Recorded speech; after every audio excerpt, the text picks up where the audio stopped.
Entonces, resulta que, por ejemplo, para hablar del coprocesamiento de la industria del cemento, lo que tenemos es que en Europa el coprocesamiento inicia alrededor de los años 70. Y si vemos las condiciones de Europa en los años 70, vemos que son muy parecidas a lo que en Latinoamérica estamos experimentando. Los cambios desde la transición de los vertederos, de los botaderos a los vertederos o rellenos sanitarios, o sea, al control de lixiviados, al control de gallinazos, al control de espacio, al control de las corrientes de viento que arrastran basura. Vemos que cada vez las preocupaciones ambientales empiezan a ser más altas en nuestro lado del planeta. En Europa ya venían los movimientos verdes desde hacía muchísimo más tiempo. Vemos el incremento en la generación del residuo, que es lo que comentábamos, con el incremento en la capacidad adquisitiva, se da un incremento en la generación del residuo. Empiezan los gremios de reciclaje en Europa, que acá apenas es muy reciente, y digamos que la organización de las empresas de reciclaje apenas se está dando en este momento. Los temas de los costos de la energía, aquí es diverso, pero hay momentos en los que es muy costoso y lo sabe quien pague servicios, por ejemplo, con el gas. Empiezan las políticas europeas, aquí hay una ausencia de objetivos regionales, pero se están dando. Ya sabemos que hay compromisos mejores en función de estos temas ambientales en los países latinoamericanos, y el nacimiento del ambientalismo y los temas ya de cambio climático. Entonces vemos como el mismo paralelo y la misma tendencia. Es el momento, y por eso es importante que ustedes, que son los ingenieros que van a entrar a manejar este tipo de temas en la industria, entiendan esta dinámica y entiendan que no es simplemente ser verde por ser verde, es ser verde con una solución. Y esa solución está en el tema térmico, y la razón es que, si se dan cuenta, la mayor parte de los residuos tienen componentes muy buenos energéticos. Ya habíamos hablado anteriormente de cómo precisamente lo que tiene que ver con el carbón, estamos hablando de poderes calóricos en kilocalorías por kilogramo que van alrededor de los 6.000, 7.000, 8.000. Si se dan cuenta, las llantas tienen 8.300. La cascarilla del arroz tiene 6.000. Pero los residuos parafínicos tienen 10.000. Los residuos plásticos tienen 11.000, 10.000. Son materiales que tienen una gran cantidad de energía y que hoy en día terminan en el relleno sanitario. Esto que ven ahí es una verdadera capacidad energética que estamos desaprovechando en su conjunto. Y yo sé que dirán, pero es que recíclelos, pero es que resulta que muchos de estos materiales, por ejemplo, los materiales polilaminados, a los aluminizados, o sea, los empaques de papitas fritas, que tienen una capa plástica por fuera y una capa aluminizada por dentro. Esos materiales tienen un costo de transformación tan alto que en general terminan en el relleno sanitario. Aprovechar esos materiales como sustituto de combustible nos brindaría una ventaja inmensa a la hora de pensar qué hacer con los rellenos sanitarios, porque además son materiales que ocupan mucho espacio. El Tetra Pak, hay ciertas tecnologías que aprovechan el Tetra Pak, lo sé, pero no en los volúmenes. Es que son más de 10.000 o 15.000 toneladas de Tetra Pak que entran en el mercado, y yo sé que con estacones se pueden hacer, pero piensen cuántos son 10.000 toneladas de estacones.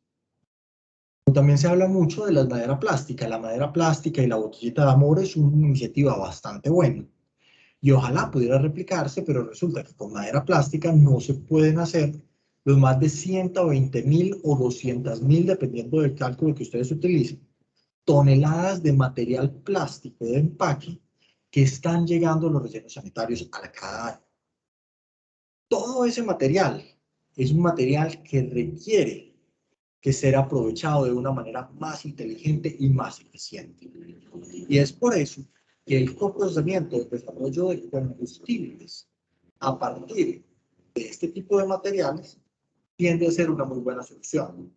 Y buscar una solución que sea eficiente, efectiva y costo eficiente, o sea, que sea sostenible, que ayude a desarrollar cadenas productivas que le den trabajo a la gente para que sea social, que sea económicamente viable para que en el tiempo no dependa simplemente de un subsidio y obviamente que dé una solución ambiental a este material. Entonces, el uso de estos materiales tiene realmente bastantes retos, porque son materiales, como les decía, que son costosos de manejar. Si se van por el costo, por ejemplo, de un material reciclado, estamos hablando que puede costar hasta 800.000 pesos la tonelada. La botella de PET sucia, la que recogen los recicladores, se paga alrededor de los 300.000 pesos, que es más caro que la tonelada de carbón. Entonces, por eso se buscan materiales, uno, que no sean reciclables, porque si son reciclables, por eso tienen un valor tan alto. Pero si pensáramos en otros materiales y ayudáramos a consolidar esos materiales y no estuviéramos pensando en que todo hay que venderlo, esos materiales pueden llegar a un precio adecuado. Pero para decirles un material que se consigue como combustible, en estos casos podemos pensar, por ejemplo, en la cascarilla de arroz que está por acá, Rice Pots, que tiene 2.900 y se puede conseguir una tonelada, por ejemplo, a 45.000 o 50.000 pesos. Entonces son materiales que tienen un costo adecuado. O si hablamos del tema de los lodos secos de plantas depuradoras, como pueden ser las plantas depuradoras de acueducto, Planta Niquía o San Fernando, ese material cuesta secarlo y cuesta secarlo bastante, puede costar bastante secarlo, o sea, puede costar 20, 30.000 pesos secarlo, pero en general se tiene que pagar por disponer, entonces ahí habría un dinero diferencial con el cual, siendo más barato disponerlo, o sea, que el generador tenga que pagar por disponerlo, ya habría un dinero y un material que sería costo eficiente para utilizarlo dentro de un proceso de generación térmica. Ahora, ese en particular tiene algunas dificultades técnicas que quien trabaja en estos campos se los podría explicar pues más largo. Alguna vez trabajamos con esa evaluación, tiene unos temas de humedad residual, tiene unos temas de elementos menores que hacen difícil su proceso, pero que puede ser aprovechado si existe la voluntad política de pagar por disponerlos. Entonces, esos son, digamos, a grandes rasgos lo que se conoce como el uso de energía contenida en los residuos. Y ya, para mayores aclaraciones, pues como les comentaba la clase pasada, estaríamos pendientes yo estaría pendiente pues del correo para solucionarles y que puedan completar el ejercicio que tenemos. Hasta ahí entonces entrarían estos temas. De nuevo pues les he enviado por correo ya, digamos, una descripción muy buena de cómo se utilizan los residuos para hacer aprovechamientos energéticos. Y de verdad, muchas gracias por su atención y espero que todos tengan verdaderamente pues mucho éxito en todas sus labores académicas.